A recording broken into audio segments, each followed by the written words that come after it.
Welcome. This is your own channel, Echoes of Fear, where we bring you creepy stories from Reddit. Today, we will read a tale from Reddit's NoSleep, titled, I found a disturbing tape that my wife and her ex-husband filmed on their wedding night. Written by the user Dominic Eagle, this story has been labeled as Best Single Part Story of 2023, so please sit back, relax, and enjoy this adventure. I sincerely hope you find the story engaging. Now, without further delay, let us begin our exploration. My name's José and I am 49 years old and have been married to Kelly, who is 42 years of age, for 6 years. We met at Mexico City International Airport in 2014. Both of us were waiting in a restaurant for a late-night long haul to London.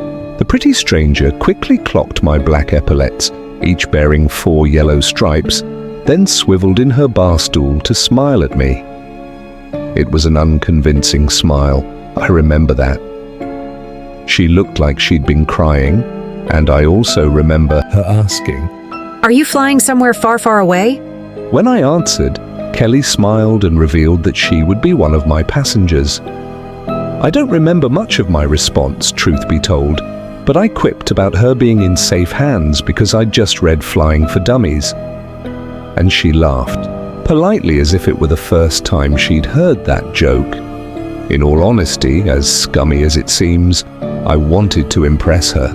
She captivated me. I still remember every last thing she said, even after all of these years. Oddly, however, I only have fuzzy memories of my own words. My mother used to tease that Kelly had put a spell on me. Anyway, without being prompted, the sullen woman told me her story. She'd booked an early flight home in the middle of her honeymoon because her husband, Michael, wasn't the person he'd purported to be. He was an abuser, a liar. And he's making me tell lies too, she said. He emptied me. That bizarre and unsettling choice of words would ring in my head for the next decade. And only yesterday, after finding and watching that cursed tape, did I finally understand what Kelly meant. I think 10 years ago she might have been warning me to stay away from her. I think that had been a glimpse of the real Kelly, but I'm not making sense. Let me explain. Everything could have ended with that conversation. We could have parted ways. I wish we had. But I was compelled to see Kelly again. I know that's awful. It's not a habit of mine, falling for a married woman. I just felt something indescribable. Something I now realize may not have been butterflies at all. I had a week in London before the return flight to Mexico. During those 7 wonderful days, I frequently met up with Kelly at her hotel. Said that I had to check on her. She was too frightened to return to her hometown in Cambridge, as she believed that Michael would be waiting for her. And she ignored my pleas to report everything to the police, which I'll admit seemed strange even at the time. We quickly formed a bond, and things didn't end when I returned to Mexico. I visited Kelly every time I flew to England. After she moved to Brighton, a month later, I started taking the train to her new apartment. Believe it or not, I once took a short-haul flight from Paris to London just to see her. A year later, when our relationship inevitably became something more, I'd already made the decision. I wanted to move to England to be with her. I'd been training to become an airport technician, and I secured a job at Heathrow in late 2015. By early 2017, Kelly and I had bought a house together. In 2018, we got married. I'm obviously fast-forwarding through the ins and outs of our relationship, but Reddit isn't built for essays, is it? I'm here to tell you what I found yesterday morning whilst tidying a storage cupboard. Kelly's clusterfuck of clutter, as I like to call it, came tumbling out of the open door and washed over my feet. A stark reminder that weekends shouldn't be wasted on chores. If I'd been relaxing on the sofa, I might not have discovered what I discovered. Maybe Kelly would have disposed of her own clutter and we would have lived a happy 50 years together, but I was the one wading through the puddle of forgotten belongings, and what caught my eye during the tumble was a camcorder surfing atop the junk heap which spilled out of its bag, landed at my feet. I picked it up and chuckled. I knew Kelly and I were old, but not that old. I had no idea she owned such a relic, and curiosity got the better of me, obviously. Who wouldn't want to check the contents of a spouse's dusty tape locked away for who knows how many decades? When I plugged in the device to charge it, an error message displayed on the ancient screen. I thought I'd been thwarted by tape or hardware degradation, but I fixed everything, unfortunately, by cleaning out the filth from the tape slot. Then I rewound the recording and pressed the play icon. The white pixelated text read 10/09/2014. For Americans, that's September 10th, 2014, and I quickly realized that was a week before I first met my wife. Everything slotted together horribly when Kelly stepped out of a hotel bathroom in wedding lingerie. I realized what kind of tape I'd found. Don't think less of me for watching. It wasn't like that. Even degenerates, I assume, don't want to watch the person they love share such intimacy with someone else, let alone an abusive ex-husband. And Michael was abusive. Kelly wasn't lying about that, but she'd only ever told me fragments of the story. So even though I expected a raunchy sex tape, I wasn't watching for that reason. My eyeballs weren't springing from their cartoon sockets. Well, okay, I was watching the video keenly, but fear rendered me wide-eyed. Not lust. I just knew that something was wrong with the hotel room. The only natural thing in the footage was Kelly. As I watched my wife sprawl across the bedsheets waiting for her filming husband to join her, I eyed the room's cream-colored walls. I didn't give a rat's rear about the interior design, but something hidden in the paint made me sick. You wouldn't understand unless you'd seen the video for yourself. Then something in my head started to ache sharply, much like a migraine brewing behind my sockets. But it wasn't that. It was a painful urge which prompted each of my squeaking eyes to twist. I looked, without even wanting to look, at the edge of the screen, searched for something that was only just beyond both the border of the video and Kelly's vision. I wanted to scream at the younger version of my wife as she lay still. As she watched Michael with caving dimples and a provocative grin, I wanted to scream at her to run, though I didn't know why I wanted to do so. That was the most terrifying thing of all. I didn't fear the obvious horror of watching my wife and her ex make love. I feared something else in the room. Something I didn't understand. Get rid of that camera. Kelly whispered, before wagging her index in a come-hither motion. Michael's heavy breathing was not the breathing of a lustful man. It was the labored breathing of something hungry. Hungry in a way that neither food nor sex could satiate. Need to preserve this moment, Michael said. Kelly rolled her eyes. Is that right?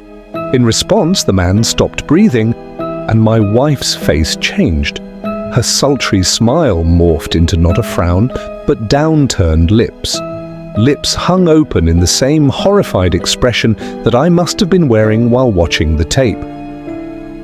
Michael hacked, as if bringing up a hairball, then promised, "I'll put it down." He placed the device on the dressing table and walked over to the bed, but Kelly did not thank him. She whimpered and recoiled, not due to Michael leaving the camera recording. I don't even think she'd noticed its red blinking light. No, my wife was still frightened because she sensed a presence, not her husband, not the room's seedy atmosphere, not even the claustrophobic nature of the walls. She sensed the same thing that I sensed, though neither of us knew exactly what we sensed. I'm not in the mood anymore. Kelly whimpered as Michael climbed onto the bed. He hushed her, stroking the backs of his twitching fingers against her trembling cheek. "Don't be like that, darling. It's time to consummate." Then Michael gasped like a punctured tire and shot his head towards the empty corner of the room. He nodded slowly, but neither I nor the recorded version of Kelly saw what he saw. "If I must," he told the empty air. Then came something I still don't know how to explain. The plaster rippled as something behind the wall pressed against it. Tried to get out. Like a hand forming a shadow puppet. Something about the shape was illusory. It could have been a man. Could have been a monster. Its outline rapidly changed from a tall thing with arms and legs to a misshapen blob of indiscernible segments. After less than a second or two of the wall bulging, its plaster flattened again, and the living shape was gone. Kelly screamed, in synchronicity with me, but she hadn't even noticed the anomaly. She was staring unblinkingly into her husband's eyes. "What's wrong with your face, Michael?" she cried. What terrified me was that even when the camera caught his face, I didn't see any supernatural change in Kelly's former husband. Didn't see anything other than a very human man. One with an unkind smile and dead eyes, perhaps, but still a man. However, Kelly saw something I didn't. Still, all of that pales in comparison to what happened next. Michael thrust his hand into Kelly's open mouth, prompting her eyes to open just as widely.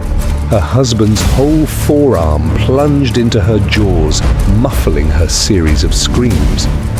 Then my wife wriggled and squirmed as Michael propelled his upper arm down her throat, pushed deeper and deeper until his shoulder met her lips. Another impossibility followed. One that I still don't know how to put into words. Michael pulled his arm out of Kelly's mouth, and when his fingers resurfaced, they were holding something. Not my wife's innards. Not the innards I had expected, at least. There wasn't a speck of blood on the man's hand, but a wet, translucent film. It looked a little like either saliva or lubricant, but again, that wasn't what horrified me. Michael's fingers were clutching the hair of a human head. A head sitting at the top of Kelly's throat like some wretched birthing canal. My wife's lips opened unimaginably wide, as did mine. I gawped in incomprehensible horror. She gawped simply to make room for that adult head to emerge, then gawped wider to free a set of shoulders and a torso. I uttered an entirely silent scream, believing that if I were to produce even the tiniest sound, something from within that footage would hear me in the future. But a slight whimper escaped once I'd identified the head. It was Kelly. A cloned version of Kelly was climbing out of her lips, some fleshy Russian doll. That younger version of my wife was birthing an exact replica of herself. And the clone was screaming too, for it didn't ask to be born.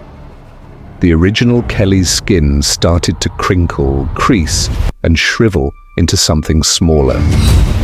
The clone undressed, shed her former skin, reduced the original Kelly to a silky dress that dropped onto the duvet. Then the clone, the new Kelly, fell into Michael's arms and she eyed the empty skin suit beside her. She may have been screaming through those open lips, but a white sound was drowning all other noises, a prickly static that dug into my flesh. That maddening racket was accompanied by a gangly shadow moving across the wall of the hotel room's entryway. A shadow with the vague appearance of a man, but the tape cut out before the stranger came into view. Heart on my tongue, I hurriedly thrust the camera back into the bag and tossed it against the back wall of the cupboard. And mere moments later, there came the sound of my wife's car pulling into the driveway, so I tried to compose myself. Tried to forget the hellishness I had just seen on her old wedding tape. I looked out of the window at the driveway, but she wasn't in her car, and when I turned back to the kitchen doorway, I screamed. There Kelly stood, hounding me with blank eyes and tight lips, with a face horribly white, yet no whiter than usual. I realized I was simply seeing her true self. It had only taken me 10 years to open my eyes. "How did you come indoors so quietly?" I tried to ask, though nothing but a series of hoarse whispers sounded. José, Kelly began, before lifting the camera bag she'd inexplicably acquired. we were meant to be decluttering, darling. Why would you want to hold on to this? I tried to answer, but I was startled by my wife's sudden step towards me, a solitary step, followed by a gasp and a jolt, much like her ex-husband in the video. Then Kelly looked towards an unoccupied corner of the kitchen and said, "If I must." Upon hearing that echo of Michael's haunting words, I ran, barged past my wife, who seemed either unprepared or unbothered by my escape. I ran out of the house, leapt into my car, and drove away from my life. I've been on the road for more than a day, stealing bursts of sleep in service station car parks. It's currently 2 in the morning, and I was just woken by the sound of white noise. Not from a playing videotape, but from the world around me. That static drowned everything for one horrendous minute. I didn't want to look out of my driver's window, but there also came that familiar strain behind my eyes. A coded warning from my brain. And when I sat up to look outside, I locked eyes with a large truck parked a couple of spaces to my right. That was when I yelled until my vocal cords gave out. The side of the vehicle rippled in much the same way as the wall of the hotel room, rippled to form the outline of a man inside the storage compartment. He was pressing against the truck's side, trying to push through the metal. The shape quickly lost its definition, then it became nothing at all. All that remained was an abandoned truck in a near-deserted car park. I don't know what to do. Please help me before that thing finds me, before it pulls something out of me.